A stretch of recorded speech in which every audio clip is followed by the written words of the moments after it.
하나님 말씀 요한복음 19장입니다. 요한복음 19장 6절부터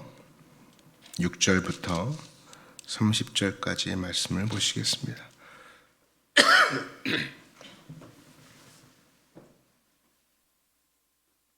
19장 6절부터 30절입니다.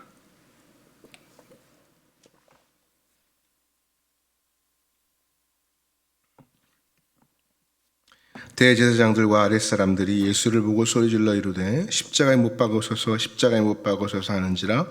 빌라도가 이르되 너희가 친히 데려다가 십자가에 못 박으라. 나는 그에게서 죄를 찾지 못하였노라.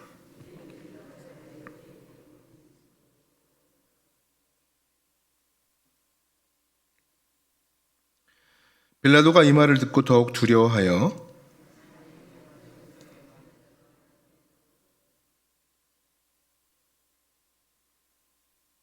빌라도가 이르되 네게 말하지 아니하느냐? 내가 너를 놓을 권한도 있고 십자가에 못 박을 권한도 있는 줄 알지 못하느냐?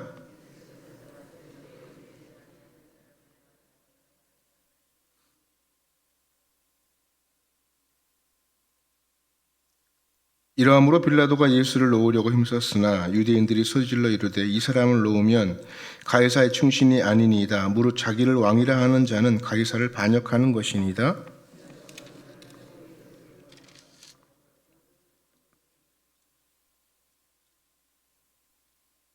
이날은 6월절의 준비일이요 때는 제6시라. 빌라도가 유대인들에게 이르되 보라 너희 왕이로다.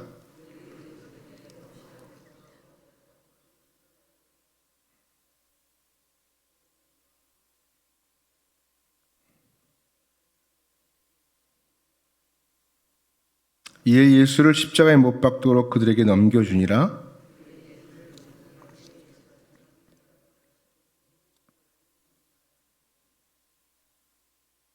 그들이 거기서 예수를 십자가에 못 박을새 다른 두 사람도 그와 함께 좌우편에 못 박으니 예수는 가운데 있더라.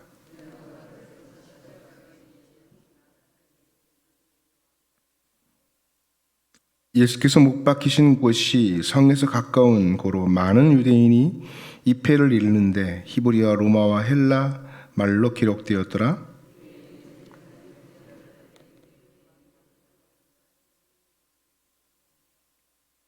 빌라도가 대답하되 내가 쓸 것을 썼다 하니라.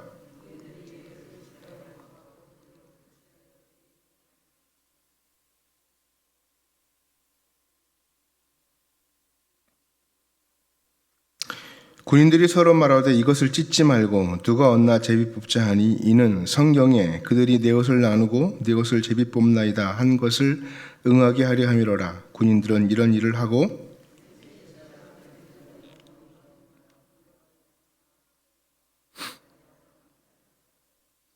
예수께서 자기의 어머니와 사랑하는 제자가 곁에 서 있는 것을 보시고 자기 어머니께 말씀하시되 여자여 보소서 아들이니이다 하시고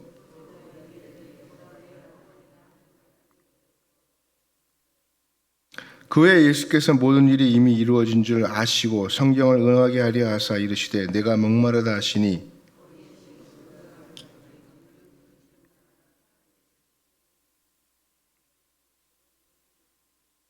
함께 읽습니다. 예수께서 심포도를 마신 후에 이르시되 다 이루었다 하시고 머리를 숙이니 영원히 떠나가시니라.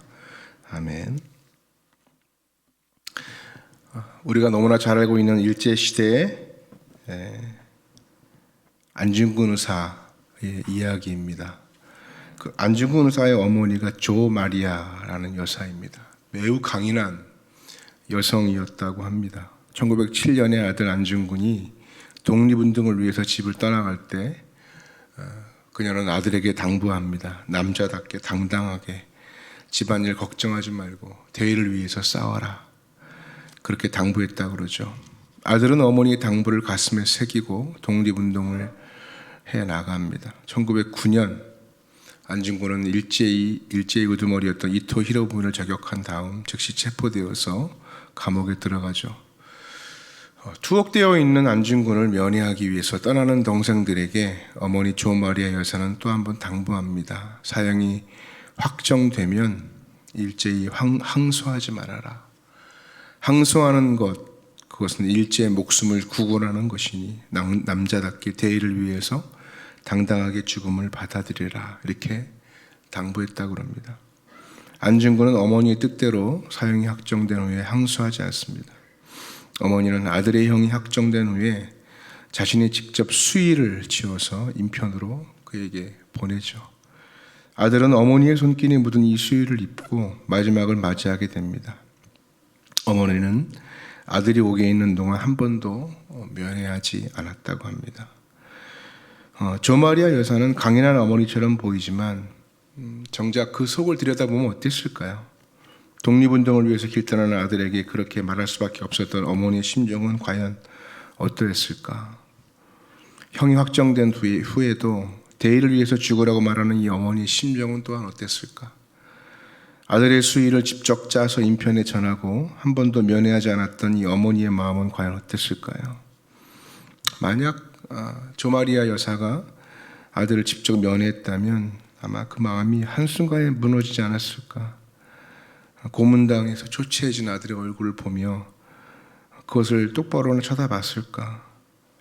그러나 그것도 하지 않고 묵묵히 면회도 하지 않고 그의 마음, 무너져가는 가슴을 삭혀내었을 것이다. 이렇게 그 마음이 읽혀집니다. 오늘 우리는 이 본문을 통해서 이 사건의 전체의 스토리를 통해서 다른 측면에, 즉 마리아의 마음, 마리아의 심정은 어땠을까를 한번 생각해 보고자 합니다. 십자가를 지고 죽음의 길을 가는 이 아들을 바라보는 예수님의 어머니 마리아도 역시 찢어지는 마음에 고통을 지금 겪고 있습니다. 눈앞에서 그것도 아들이 십자가에 처절하게 달리는 것을 본 어머니의 심정은 어땠을까? 아들이 죽어가는 모습, 또 너무나 고통스러워서 절규하는 모습, 그 마음은 정말 갈갈이 찢어졌을 것입니다. 오늘 본문은 그 어머니의 마음을 잘 표현하죠. 아들이 재판받는 과정도, 또 아들을 십자가에 못 박으라고 외치는 군중들의 소리가 막 어머니의 귀를 때리고 있어요. 15절 16절 말씀 보니까 그들이 소리 지르되 없이 하소서 없이 하소서, 그를 십자가에 못 박게 하소서. 빌라도가 이르되 내가 너희 왕을 십자가에 못 박으랴. 대제사장들이 대답하되 가이사 외에는 우리에게 왕이 없나이다 하니 이에 예수를 십자가에 못 박도록 그들에게 넘겨주니라. 빌라도는 예수님을 신문했지만 예수님에게서 죄를 찾을 수 없었습니다. 빌라도는 예수님에게 죄가 없다는 사실을 이미 알고 있었습니다. 그래서 여러 번 예수님을 석방하려고 했지만 백성들이 내버려 두지 않았죠. 바라바 석방하라고, 예수를 십자가에 못 박게 해달라고 소리 지르고 난리를 칩니다. 만약 예수를 석방하면 당신은 가이사의 충신이 아니라 오히려 잘못된 길을 걷는 것이라고 빌라도를 압박하죠. 정치적으로 압박합니다. 큰 소리 치는 군중들의 소리를 들은 어머니는 이런 군중들이 원망스럽고 배신감까지 되지 않겠습니까? 이렇게까지 해야 하나 하는 마음도 들었을 것입니다. 결국 빌라도가 예수님을 십자가에 내어주고요, 군인들이 즉각 사형을 집행합니다. 예수님의 십자가형은 매우 즉각적이고 순식간이었습니다. 형이 연도되고 나서 그 시각부터 집행이 시작됐죠. 자, 군인들이 예수님을 십자가에 못 박습니다. 23절 말씀 보니까 군인들이 예수를 십자가에 못 박고 그의 옷을 취하여 네 깃에 나눠 각각 한 깃씩 얻고 속옷도 취한 이 속옷은 호지 아니하고 위에서부터 통으로 짠 것이라. 군인들이 예수를 십자가에 못 박았다, 이렇게 성경은 담담하게 기록하고 있지만 여러분, 예수님을 십자가에 못 박는 동안 어땠을까요? 예수님의 손목에 못이 박히고 들어가고 발에도 못이 들어가고 못이 살을 파고 들고, 그때 소리 지르는 아들의 절규를 어머니는 직접 들어야 했습니다. 십자가에 못 박아 높이 단 후에는 옷을 벗기죠. 벌거벗겨 버립니다. 속옷까지 다 벗겨버렸습니다. 수치스럽고 모욕적입니다. 이 피 흘리는 아들의 모습, 벌거벗김을 당하고 모욕당하는 아들의 모습을 어머니는 그냥 보고 있는 거죠. 그 십자가 곁에 어머니가 있었다고 성경은 기록하고 있습니다. 25절 말씀, 예수의 십자가 곁에는 그 어머니와 이모와 글로바의 아내 마리아와 막달라 마리아가 섰는지라. 마리아는 아들의 십자가 행을 보면서 33년 전 아들을 성전에 갖고 갔던 그날이 떠올랐을지도 모릅니다. 예수님을 가슴에 안고 성전 처음에 갔을 때 성전을 지켰던 그 메시아의 도래를 기다리던 시몬 할아버지가 그런 얘기를 한 적이 있습니다. 칼이 너의 마음을 찌르듯 할 것이다. 그런 예언을 했거든요. 그러니까 33년 동안 마리아는 이 말을 가슴에 아마 품고 살았을지도 모릅니다. 칼이 너의 마음을 찌르듯 할 것이다. 아들이 공생애를 시작하기 전 30년은 행복했을지 몰라요.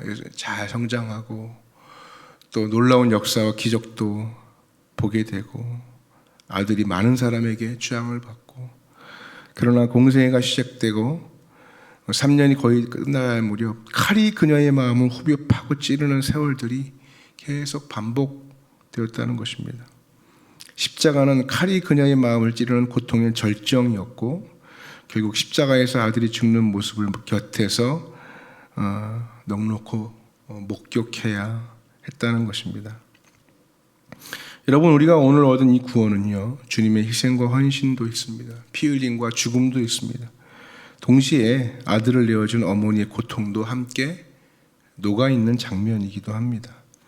마리아가 이렇게 아들을 내어줄 수 있었던 것은 그 아들이 내 아들이 아니라 하나님의 아들이라는 확신이 있었기 때문입니다.